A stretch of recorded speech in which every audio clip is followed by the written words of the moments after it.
G'day all, Brother Blonde. When I first got my motorbike, there were two things I wanted to do. First one, obviously, was ride it. The second thing was to ride it further. That makes sense, doesn't it? Now what I'm going to show you in these next few videos is a ride that at the moment that I'm recording this, I'm in the planning stage for. And it's a ride up to my parents-in-law's place in Armidale, which is halfway between Sydney and Brisbane. What I want to do in this first video is just show you a bit of an introduction to the bike, how I've got the bike set up, what I'm taking with me, and basically how I'm planning for the trip. First thing we need is a bike. Here's one I prepared earlier. This is my ER6F, or Ninja 650R as some of you know it as. Now let's have a look at how I've got it set up for my long distance travelling. Let's start at the front. First of all, I have heated hand grips, which when it's 45 degrees Celsius outside probably don't really mean a great deal, but when it's about 1 degree Celsius heading up into the mountains, then they come into their own very nicely.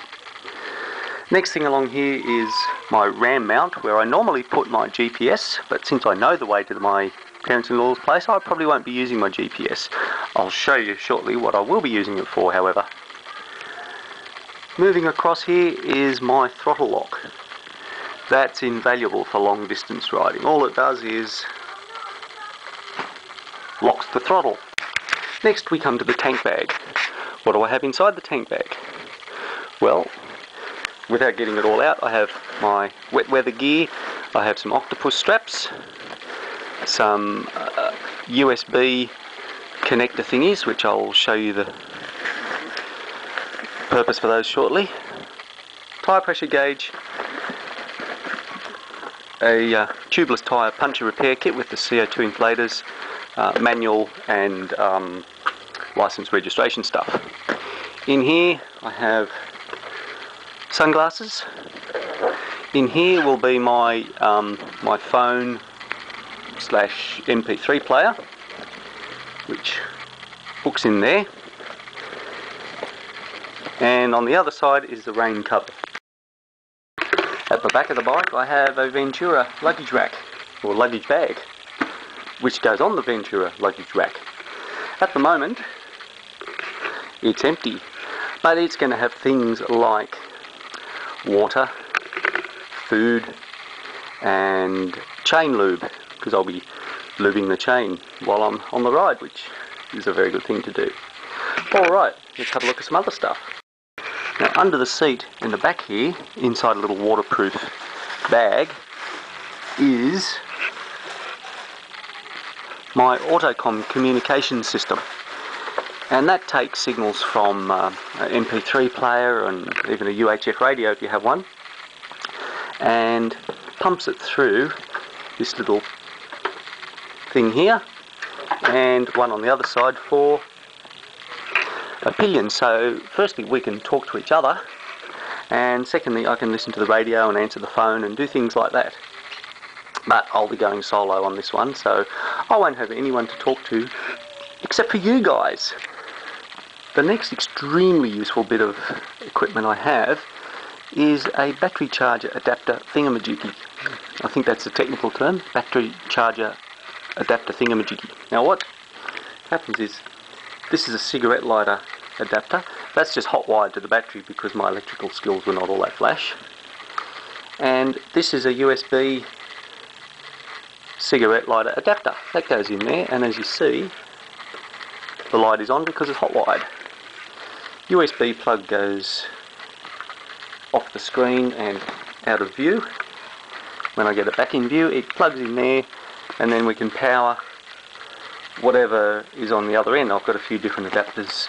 This particular one is for my GPS, but I can keep my phone charged, I can keep my GPS running, and all sorts of things. So that is a very, very handy piece.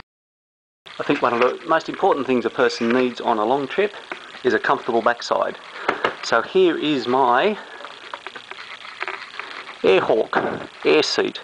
That's the most invaluable thing. I can highly recommend them. So can Mrs. Brother Blonde. Now, last but not least, and it's probably not last because I'll think of something else. Anyway, before I mention the RAM mount, that's it, just down there, and I've just put a second camera on here. As I said, normally I'd have my GPS mounted there. There's the mount for the GPS, and I have simply used a very technical mounting device known as gaffer tape, and I've put a second camera, so not only will you get the views from my helmet cam, which I'm recording this with, but you'll also get sideways views, forward views,